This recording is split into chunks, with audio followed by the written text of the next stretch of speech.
Shocking बातें सामने आई हैं वेस्ट बंगाल के वोटर लिस्ट रिवीजन प्रोसेस में। और आज सुप्रीम कोर्ट में सीजे सूर्यकांत की बेंच ने जो कहा है वो सीधा डेमोक्रेसी के कोर को टच करता है। आप सोचिए, लाखों लोग अपने वोटिंग राइट्स के लिए फाइट कर रहे हैं, अपील्स फाइल कर रहे हैं और इलेक्शन बिल्कुल डोर स्टेप पर है।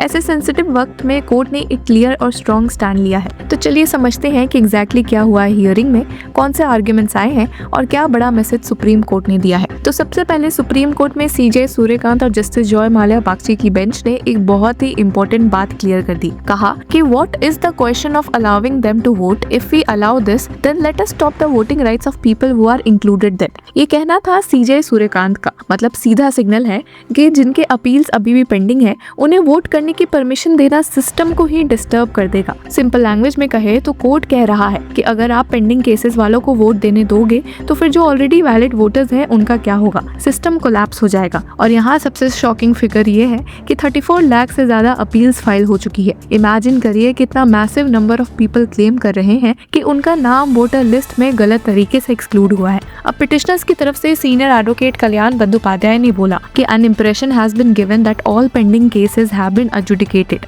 April 6 voter list has been published. All voters are under adjudication. यानी ग्राउंड रियलिटी और ऑफिशियल नैरेटिव में डिफरेंस हो सकता है। इस पर जस्टिस जॉय माल्या बागची ने एक प्रैक्टिकल क्लैरिटी दी। कहा कि if adjudication is completed by April 9, even after a few days later, electoral roll will include their names for the elections। मतलब जो लोग टाइमली अपनी अपील जीत जाते हैं उन्हें इंक्लूड किया जाएगा, लेकिन जिनके केसेस अभी भी पेंडिंग हैं उनके लिए कोर्ट ने बिल्कुल स्ट्रेट लाइन खींच दी है कि नो वोटिंग टिल डिसीजन। और यहाँ कोर्ट ने एक और कंसर्न हाईलाइट किया कि we can not create a situation where we burden the appellate tribunal जजेस। सिंपल लैंग्वेज में इसका मतलब ये है कि ऑलरेडी जुडिशियल ऑफिसर्स पर इतना प्रेशर है, अगर कोर्ट और प्रेशर डालेगा तो पूरा सिस्टम ओवरबर्डन हो जाएगा। जस्टिस सिस्टम को भी प्रैक्टिकल लिमिट्स के अंदर ऑपरेट करना पड़ता है। इस केस का एक और सीरियस एंगल जो शायद सबसे ज्यादा डिस्टर्बिंग है, मालदा डिस्ट्रिक्ट में जुडिशियल ऑफिसर्स को घेराव किया गया था। अब सोचिए, जजेस जो इलेक्टोरल रोल रिवाइज कर रहे थे उन्हें घंटों तक प्रोटेस्टर्स ने घेर लिया। और ये इंसिडेंट इतना सीरियस था कि कोर्ट ने सो मोटो कॉग्निजेंस ले लिया था और नेशनल इन्वेस्टिगेशन एजेंसी को दे दी थी। इसी मामले में आज सुप्रीम कोर्ट से जो बातें सामने आई है उसने सबको चौंका दिया है। कोर्ट ने सीधा कहा कि we want to know if any of these people arrested had any political background. We don't want this to be an academic exercise. This has to be taken to a logical conclusion. यानी court ये देखना चाहता है कि क्या इसके पीछे political influence था। अब थोड़ा ब्रॉडर पर्सपेक्टिव में देखें तो जस्टिस जॉय माल्या बागची ने एक बहुत ही पावरफुल ऑब्जर्वेशन दिया। It's not and justifying means but means justifying the end. This is not a fight between state and election commission. This is not a blame game. It is about voter being sandwiched between two constitutional authorities. Simple language में बोले तो voter बीच में फंस गया है। एक side state machinery, दूसरी side election commission of India और बीच में आम आदमी जो बस अपना वोट देना चाहता है।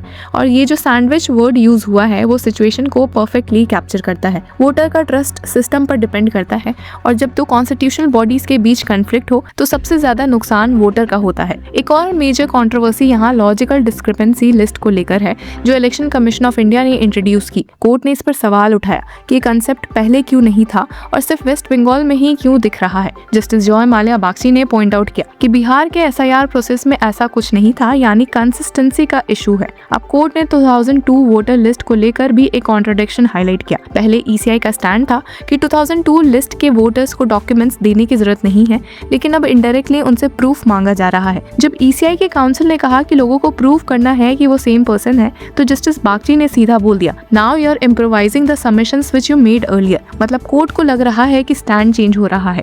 एक और रियलिस्टिक ऑब्जर्वेशन कोर्ट ने दिया जुडिशियल प्रोसेस के बारे में कि if you go through 1000 documents a day, if accuracy is 70% then the activity should be rated as excellent. ये एक ऑनेस्ट एडमिशन है कि ह्यूमन एरर पॉसिबल है। सिंपल लैंग्वेज में समझे तो कोर्ट कह रहा है कि परफेक्शन एक्सपेक्ट करना अनरियलिस्टिक है और इसीलिए एक स्ट्रॉन्ग अपेलेट सिस्टम होना जरूरी है। और सबसे बड़ा लीगल प्रिंसिपल जो आज की हियरिंग से निकल कर आया वो इलेक्शन रिजल्ट को लेकर है। अब सुप्रीम कोर्ट ने कहा कि वो इलेक्शन रिजल्ट में तब तक इंटरफेयर नहीं करेगा जब तक एक्सक्लूजन का इम्पैक्ट रिजल्ट को मटेरियली अफेक्ट ना करे। जस्टिस जॉय माल्या बागची ने एग्जांपल दिया कि if 10% does not vote and winning margin is more than 10%, then if it's less than 5% then we have to apply our mind। यानी अगर एक्सक्लूजन का नंबर विनिंग मार्जिन से कम हो तो रिजल्ट को डिस्टर्ब नहीं किया जाएगा, लेकिन अगर इम्पैक्ट सिग्निफिकेंट है तो कोर्ट इंटरवेन कर सकता है। ये एक बैलेंस्ड अप्रोच है। सिंपल लैंग्वेज में बोले तो कोर्ट कह रहा है कि हर इरेगुलरिटी इलेक्शन कैंसिल करने का रीजन नहीं बन सकती। सकती, लेकिन अगर इरेगुलरिटी रिजल्ट को चेंज कर सकती है तब सुप्रीम कोर्ट एक्शन लेगा। अब पिटिशनर्स ने भी ये कंप्लेन किया कि अपीलेट ट्रिब्यूनल प्रॉपरली केसेस सुन नहीं रहे। उन्होंने डिमांड किया कि अपील्स डिसाइड करने के लिए टाइमलाइन फिक्स की जाए,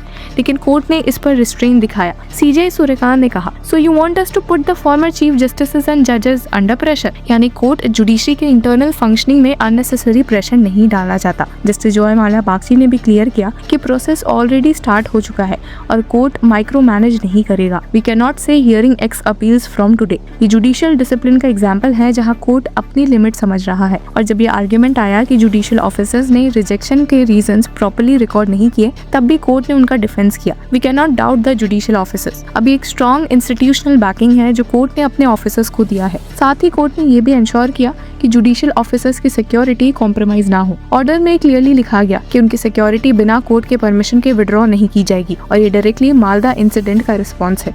ओवरऑल अगर आप देखें तो ये पूरा केस सिर्फ एक स्टेट का इशू नहीं है, ये इंडिया के इलेक्टोरल सिस्टम की क्रेडिबिलिटी का सवाल है। एक तरफ प्योरिटी ऑफ इलेक्टोरल रूल्स का ऑब्जेक्टिव है, दूसरी तरफ इंडिविजुअल वोटिंग राइट्स का प्रोटेक्शन, और इन दोनों के बीच बैलेंस बनाना ही सबसे बड़ा चैलेंज है। और सबसे इम्पोर्टेंट बात जो आज की हियरिंग से सामने आती है वो ये है कि डेमोक्रेसी सिर्फ वोटिंग का राइट नहीं है, बल्कि उस राइट को प्रोटेक्ट करने का प्रोसेस भी उतना ही इम्पोर्टेंट है। कोर्ट ने क्लियरली कहा कि right to vote in a country you were born is not constitutional only but sentimental. It is like you are part of democracy and help in electing a government. ये line शायद पूरे case का essence है। तो अब situation ये है कि जिनके अपील्स डिसाइड हो चुके हैं और अलाउ हो गए हैं वो वोट कर सकते हैं, जिनके पेंडिंग है उन्हें वेट करना पड़ेगा। इलेक्शन रिजल्ट्स तभी चैलेंज होंगे जब एक्सक्लूजन का इम्पैक्ट सिग्निफिकेंट होगा। और इन्वेस्टिगेशन चल रही है कि क्या प्रोटेस्ट और वायलेंस के पीछे पॉलिटिकल फोर्सेस थी। आगे क्या होगा ये डिपेंड करेगा कि अपीलेट ट्रिब्यूनल्स कितनी एफिशिएंटली काम करते हैं और कितने लोग टाइमली रिलीफ पाते हैं। लेकिन एक बात क्लियर है, सुप्रीम कोर्ट ऑफ इंडिया ने इस मैटर में एक स्ट्रॉन्ग, बैलेंस्ड और सिस्टम ओरिएंटेड अप्रोच ली है,